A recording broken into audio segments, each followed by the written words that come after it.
नमस्कार, welcome to career 247। मैं हूं प्रशांत धवन। म्यांमार देश में देखिए तबाही आ चुकी है। जो रीसेंट अर्थक्वेक है, इसकी वजह से क्या आप जानते हैं म्यांमार को कितना लॉस हुआ है? यूएसए के एस्टिमेट के हिसाब से म्यांमार में 10,000 लोग मारे जाएंगे।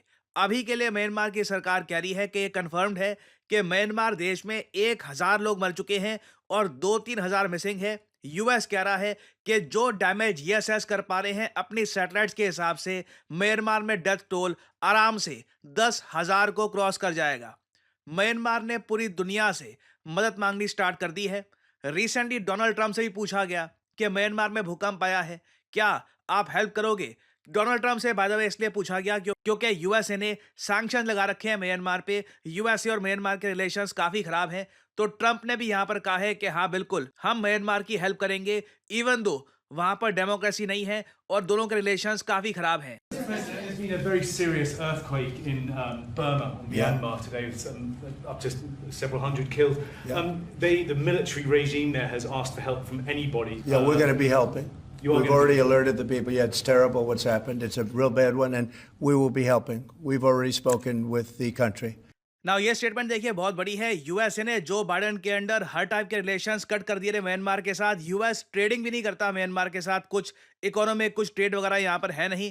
बट सडनली मैं कहूँगा ट्रंप ने बहुत अच्छा डिसीजन लिया यहाँ पर, ये डिसाइड करके कि यूएस हेल्प भेजेगा म्यांमार को। और भारत ने भी अगेन देखो, ऑब्वियसली जब ट्रंप यूएसए की विदेश नीति को चेंज कर सकते हैं और कह सकते हैं कि बिल्कुल मैं म्यांमार की हेल्प करूंगा। इंडिया के लिए तो म्यांमार एक काफी इंपॉर्टेंट कंट्री है, बिम्स्टेक मेंबर है म्यांमार, हमारे काफी हिस्टोरिकल रिलेशंस रहे हैं म्यांमार के साथ। और इंडिया ने इमीडिएटली म्यांमार की हेल्प करने के लिए लॉन्च किया है ऑपरेशन ब्रह्मा। ये याद रखिएगा, कई जगह आपसे पूछा जा सकता है कि what is India's operation for Myanmar, क्योंकि म्यांमार की जो ये ट्रेजेडी है ये लंबे समय तक न्यूज में रहने वाली है। भारत का जो ये ऑपरेशन ब्रह्मा है, इसमें इंडिया लगातार बहुत सारी मेडिकल सप्लाईज, हर टाइप की हेल्प, चाहे इन लोगों को मेडिसिन चाहिए, टेंट्स चाहिए, इलेक्ट्रिकल इक्विपमेंट चाहिए, हर तरीके से इंडिया हेल्प करने को तैयार है। ऑलरेडी हमारे देश की वायुसेना ने काम करना शुरू कर दिया है। मुझे लग रहा है मोस्ट प्रोबब्ली इंडिया बाकी देशों की भी हेल्प करने वाला है। यूरोप, यूएस की भी इंडिया हेल्प करेगा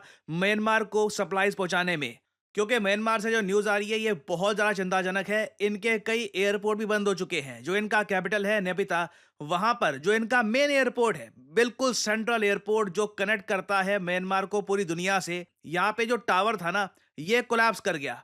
अब इसको रिपेयर ये लोग कब कर पाएंगे, बाकी जो और काम है ये कब वापस लौट पाएगा, वी डोंट रियली नो। तो ऐसे टाइम में इंडियन एयरफोर्स और समेत आसपास के देश, प्राइमरली मैं कहूंगा इंडिया, इंडिया का क्रिटिकल रोल होने वाला है ऑपरेशन ब्रह्मा के अंडर। मेरे हिसाब से एक इंटरनेशनल एफर्ट इंडिया लीड कर सकता है म्यांमार को हेल्प करने के लिए। और यहाँ पे आप लोग देख पाओगे डॉक्टर अजय शंकर ने इसके बारे में ट्वीट भी करी है कि इंडियन एयरफोर्स का जो प्लेन है ये ऑलरेडी लैंड कर चुका है म्यांमार में। ये इमेजेस आप देख पा रहे हैं, gift from the people and the government of India. India की हेल्प म्यांमार तक ऑलरेडी पहुंच चुकी है और ऐसी बहुत सारी हेल्प इंडिया को भेजनी होगी, क्योंकि अगेन अगर टर्की जैसे कंट्री की भी हम हेल्प कर सकते हैं, ऑब्वियसली म्यांमार एक पड़ोसी कंट्री है हमारा, वहां पर हम हेल्प भेजेंगे ही। और इंटरेस्टिंगली 3 देश हैं आज के समय जो फर्स्ट रिस्पॉन्डर्स हैं टू म्यांमार। पहला देश तो इंडिया है, फिर चाइना भी यहाँ पर हेल्प कर रहा है काफी हद तक, और फिर रशिया। ये देख के अच्छा लग रहा है कि यूरेशिया और एशिया के आप कह लीजिए जो 3 मेन इंपॉर्टेंट कंट्रीज हैं, ये तीनों प्रोएक्टिव तरीके से म्यांमार की हेल्प करने की कोशिश कर रहे हैं।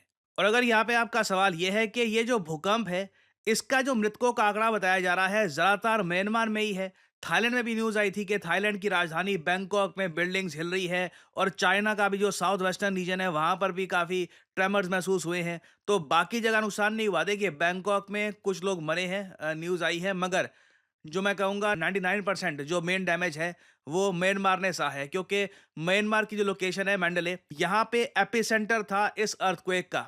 7.7 मैग्नीट्यूड का अर्थक्वेक है ये, one of the biggest earthquakes in the region in a very long time.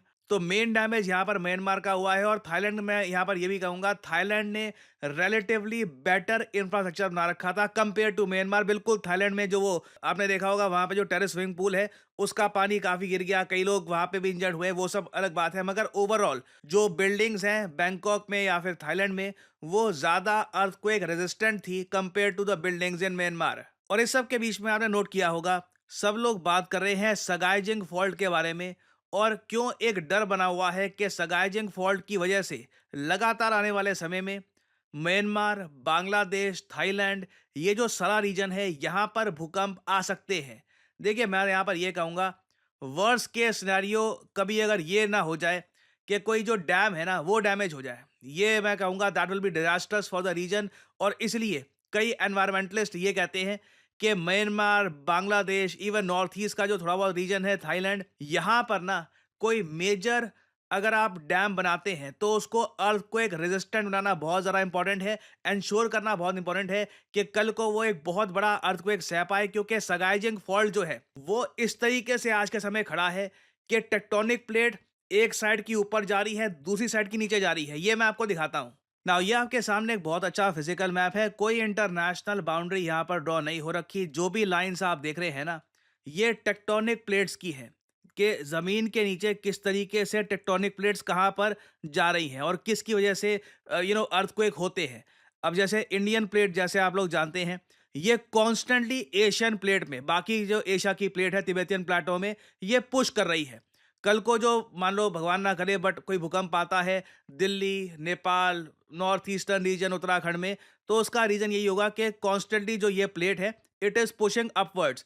उसी तरीके से आप देखोगे चाइना के अंदर भी आपको बहुत सारी प्लेट्स मिल जाएगी। चाइना में मैं आपको बता दूं, सबसे बड़ा डर है अर्थक्वेक का। मैं एक्चुअली पढ़ रहा था, चाइनीज जियोलॉजिस्ट, इनकी सरकार कॉन्स्टेंटली एक चीज स्टडी कर रहे हैं कि कहीं से अमेरिकन ये टेक्नोलॉजी ना डेवलप कर लें कि कुछ अंडर वाटर एक्टिविटी करके दूर से ना ये चाइना में भूकंप ला दे। क्योंकि चाइना का सबसे बड़ा डर ये है कि इतने सारे जो चाइना में फॉल्ट है, जियाली फॉल्ट, बायनहार ब्लॉक, कुनलुन फॉल्ट, ये अगर एक्टिवेट हो गए, ये 90% आबादी चाइना की यहाँ पे रहती है। ये जो आबादी है यहाँ पर, जो तिब्बतियन प्लेटो में आबादी है, ये मान लीजिए 10% के आसपास है।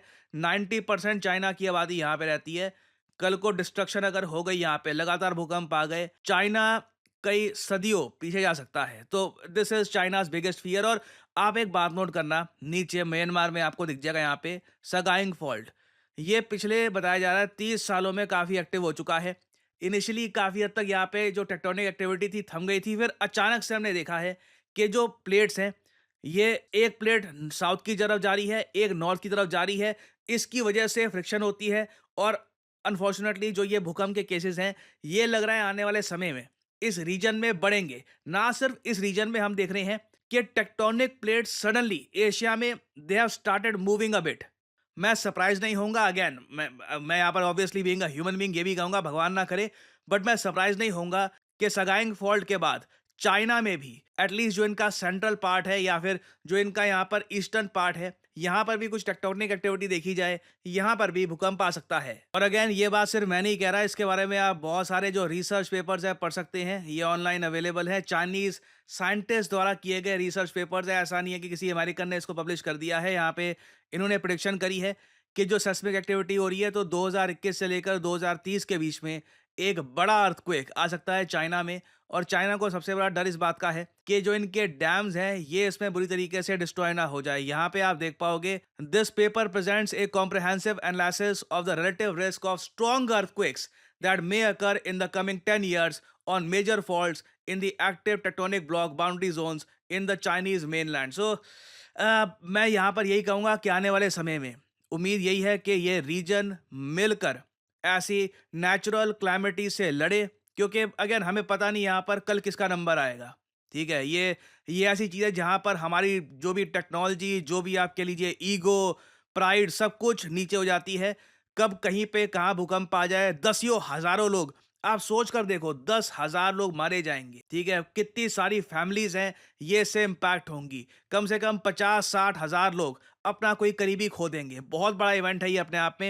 And we all stand together with Myanmar, और होपफुली इन द फ्यूचर कहीं पर भी ऐसी जब कोई सैड न्यूज आएगी, the region will stand together. और फाइनली यहाँ पे आप लोगों से मैं पूछूंगा एक क्वेश्चन। बाय द वे मैं यहाँ पर ये भी ऐड कर दूं कि जो डेटा साइंस का कोर्स है, ये आज इसकी लास्ट डेट है इसको ज्वाइन करने की। आज के बाद से आप यहाँ पर एनरोल नहीं कर पाओगे। Today is the last date.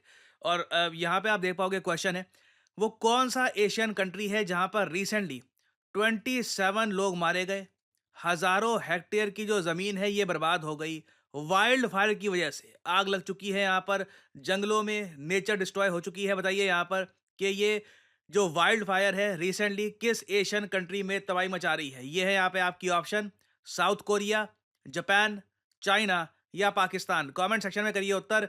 जो लोग देंगे सही आंसर उनकी कमेंट को मैं दे दूंगा हार्ट, ताकि बाकी लोग समझ पाएं कि सही उत्तर क्या है। देखिए, करियर 247 मतलब जॉब अपॉर्चुनिटीज। ऑलरेडी आपने देखा होगा कि हमारे एक्सिस बैंक प्रोग्राम के अंडर कई लोगों को ऑफर लेटर प्राप्त हो चुका है एक्सिस बैंक डेप्यूटी मैनेजर की पोस्ट के लिए। और अब पहली बार करियर 247 आपके लिए लेके आया है हमारा flagship data science course with generative AI. आज के समय मार्केट में कोई भी कंपनी ऐसा कोर्स ऑफर नहीं कर रही जहां पे आपको मिलती है लाइव क्लासेस। आप यूजुअली डेटा साइंस का कोर्स परचेज करेंगे, प्री रिकॉर्डेड क्लासेस आपको पढ़ा दी जाएंगी, मगर यहां पे आपको मिलती है live classes. World renowned teachers for example Deepayan सरकार सर, ये आपको पढ़ा रहे होंगे। ये बाय द वे काम कर रहे हैं with the government of Singapore as an AI adviser. और करियर 247 के डेटा साइंस कोर्स को कंप्लीट करके आप बिल्कुल आराम से 7 to 9 लाख पर एनम की जॉब लैंड कर सकते हैं। That is very much possible. और अगर आपका सवाल यह है कि अगर आप एक डेटा साइंटिस्ट बन गए तो आप काम कहाँ करोगे, किस इंडस्ट्री में काम करोगे, हर जगह आपके लिए दरवाजे खुले होंगे। चाहे एफएमसीजी सेक्टर हो या फिर फार्मा सेक्टर हो, आप गवर्नमेंट में काम कर सकते हैं। इवन करियर 247 में मैं आपको बता दूं, हम लोगों ने बहुत सारे डेटा साइंटिस्ट हायर कर रखे हैं because every company needs data scientists. इनकी डिमांड बढ़ती जा रही है। और आपको करना क्या है, अभी भी आपके मन में बहुत सारे सवाल होंगे। आप सिंपली क्या करिए, ये जो वीडियो आप देख रहे हैं इसकी कमेंट सेक्शन में आपको जाना है और यहां पे आपको लिंक मिल जाएगा build your career with India's first data science and machine learning gen AI course. इस लिंक पर करिए क्लिक। यहाँ पे आपके सामने ये पेज खुल जाएगा। यहाँ पे अपना नाम, ईमेल, फोन नंबर और ऑब्वियसली यहाँ पे कोड डालिएगा PD10, ताकि आपको डिस्काउंटेड रेट पर ये कोर्स ऑफर हो। कोड आप अगर नहीं डालेंगे तो जो भी आपको प्राइस ऑफर किया जाएगा इट विल बी एलिवेटेड। तो मैक्सिमम डिस्काउंट पाने के लिए यूज द कोड PD10। हमारी तरफ से आपको कॉल आएगा, you can ask your question. और अगर आप खुद को देखते हैं as a data scientist in the future, then you can start with career 247 data science and machine learning with generative AI course. ऐसा कोर्स आपको वैसे मार्केट में मिलेगा नहीं, विद लाइव क्लासेस और साथ में आपको वेरियस और टूल्स भी मिलेंगे। और बाय द वे इस कोर्स से रिलेटेड और जानकारी मैं वेरियस और वीडियोस में आपको देता रहूंगा। सो अगर आप इंटरेस्टेड हैं, use the code PD10 and get in contact with the career 247 consultant. और इसी नोट के साथ यह है वीडियो का अंत। Thank you for listening and as I always say, may the gods watch over you.